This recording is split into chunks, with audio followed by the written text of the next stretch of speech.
Hello guys, welcome back to my channel. ఇవాళ మనము షరారా అయితే టాప్ కటింగ్ అయిపోయింది కదా, స్టిచ్చింగ్ అనేది చూద్దాము. ఇక్కడ నేను ఫస్ట్ షోల్డర్ చెక్ చేసుకొని ఫ్రంట్ బ్యాక్ సైడ్కి జిప్ పెడతాం అనుకుంటున్నా. సో అందుకని ఇక్కడ నేను కటింగ్ అయితే చేస్తున్నా.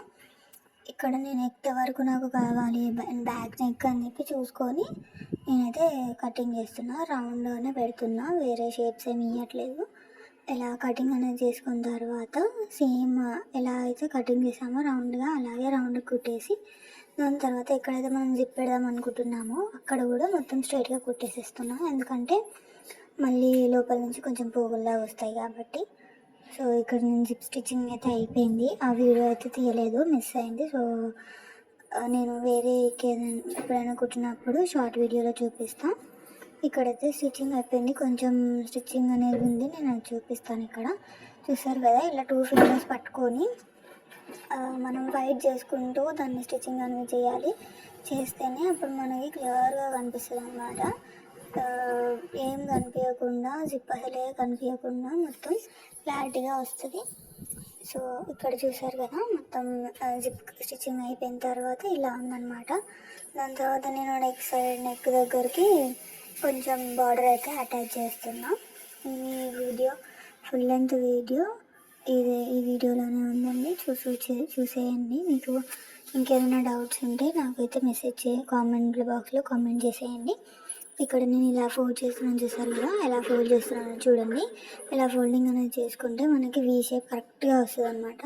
ఇలా వీ షేప్ వచ్చిన తర్వాత మళ్ళీ మనం ఇంకొక స్టిచ్చింగ్ అనేది క్రాస్గా వేసుకుంటే, కార్నర్కి వేసుకుంటూ వస్తే సరిపోతుంది అనమాట. దాని తర్వాత నేను నెక్స్ట్ వచ్చేసి ఇక్కడ ఇలా కుట్టిన తర్వాత మొత్తం చూపిస్తున్నా జిప్ ఎలా వచ్చింది అండ్ ఫ్రంట్ పార్ట్ ఎలా వచ్చిందని. దాని తర్వాత ఇలా భుజాలు జాయింట్ చేసి ఉంటే అయిపోతుంది. నెక్స్ట్ వచ్చేసి ఇక్కడ హ్యాండ్స్ కటింగ్ అనేది చేస్తున్నా.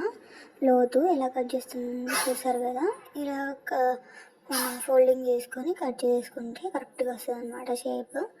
ఇది ఒకవేళ మీకు అర్థం కాకపోతే చెప్పండి, నేను మళ్ళీ ఇంకెప్పుడైనా షార్ట్ వీడియో పెడతా.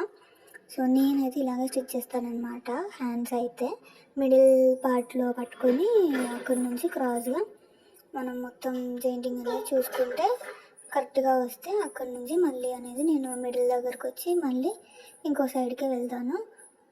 కొందరు అయితే ఏం చేస్తారంటే మిడిల్ పార్ట్ కరెక్ట్గా రావాలని చెప్పేసి హ్యాండ్ దగ్గర మిడిల్ దగ్గరనే పట్టుకొని ఇలా స్టిచ్చింగ్ అనేది ఒక సైడ్ చేసిన తర్వాత మళ్ళీ ఇంకొక సైడ్ చేస్తారనమాట. నేనైతే ఇలానే చేస్తాను.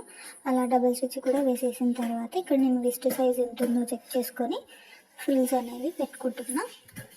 ఇప్పుడు ఇది ఫ్రిల్స్ పెట్టడానికి క్లాత్ అనమాట. ఇక్కడ విస్ట్ ఎంత ఉందో ఒకసారి మనం చెక్ చేసుకుందాము. విస్ట్ అయితే నాకు 21 వచ్చిందనమాట. మనం 21 కాకపోయినా ఒక 19 ఇంచెస్ 2 ఇంచెస్ తక్కువ చేసుకొని 19 ఇంచెస్కి మొత్తం ఫ్రిల్స్ రావాలని చూద్దాము. ఎలా రావాలనేది ఇక్కడ నేను మార్కింగ్ అయితే చేస్తున్నా. ఇప్పుడు ఈ మధ్య అందరూ ఇలానే మార్కింగ్ చేసి పెడుతున్నారు కదా, సో అందుకని నేను కూడా చేసిన తర్వాత అయితే ఫ్రిల్స్ ఇలా కరెక్ట్గా చూసారు కదా రావడం కోసం నేను తీసుకున్న ఫ్రిల్స్ అంటే 1.5 మీటర్ తీసుకున్నా కదా ఫ్రిల్స్ పెట్టడానికి. క్లాత్ వచ్చేసి నాకు 54 ఇంచెస్ ఉంది. సో 54 ఇంచెస్ని నేను 19ని డివైడ్ చేసుకుంటున్నాను, అంటే 3.11 అలా వస్తుంది. మనమైతే 3 పాయింట్స్ పెట్టుకుందాం. 3 పాయింట్స్ పెట్టుకొని నేను ఇక్కడ మొత్తం మార్కింగ్ అనేది చేసేసుకుంటున్నా. కానీ మళ్ళీ తర్వాత నేను రియలైజ్ అయింది ఏంటంటే, నేను చిన్న చిన్న ఫ్రిల్స్ పెడదామని అనుకోలేదు. అంటే ఆ పిక్లో అలాగే ఉంది, చిన్న చిన్న ఫ్రిల్స్ ఉన్నాయన్నమాట. పెద్ద ఫ్రిల్స్ లేవు, చిన్న చిన్న ఫ్రిల్స్ ఉన్నాయన్నమాట. పెప్లం టాప్ లాగా లేదు కదా, అది పెప్లం టాప్ అయితే పెద్ద ఫ్రిల్స్ పెట్టాలి. ఇది షరారా మోడల్ కాబట్టి చిన్న చిన్న ఫ్రిల్స్ పెట్టాలనేది నేను మళ్ళీ తర్వాత రియలైజ్ అయ్యానమాట. సో అందుకని మళ్ళీ చిన్న చిన్న ఫ్రిల్స్ అనేది నేను పెట్టేస్తున్నా. చిన్న చిన్న ఫ్రిల్స్ కూడా ఎలా పెట్టాలి, గ్యాదరింగ్ ఫుట్ ఉంటే పెట్టుకోవచ్చు, లేదా ఈ ఫ్రిల్స్ కూడా చాలా టైప్లో పెడతారనమాట. 4-5 టైప్స్ ఉంటాయి. ఒకవేళ మీకు కావాలంటే చెప్పండి, నేను మళ్ళీ ఇంకొక వీడియో చేయడానికి ట్రై చేస్తాను దాని మీద.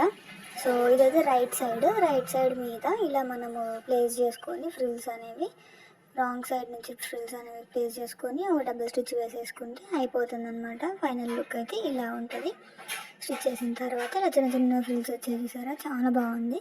అలాగే ఇంకొక పార్ట్ కూడా చేసుకొని మనం బ్యాక్ సైడ్ కూడా స్టిచ్చింగ్ అనేది చేసేసుకుంటే సరిపోతుంది. దాని తర్వాత ఇలా స్టిచ్ చేసేసుకుంటే మనకైతే ఫినిష్ అయిపోతుంది అనమాట టాప్ అయితే. దీని తర్వాత ఇంకా ప్యాంట్ కూడా నేను నెక్స్ట్ వీడియోలో అప్లోడ్ చేస్తాను. వీడియో కోసం వెయిట్ చేసేయండి. పార్ట్స్గా పెడుతున్నానని చెప్పేసి ఏమనుకోవద్దు, ఎందుకంటే నాకు లాంగ్ వీడియో పెట్టడానికి స్పేస్ సరిపోవట్లేదు అనమాట ఫోన్లో. సో అందుకని ఇక్కడ నేను పార్ట్స్ లాగా పెట్టాల్సి వస్తుంది. 6 మినిట్స్ 7 మినిట్స్ అలా.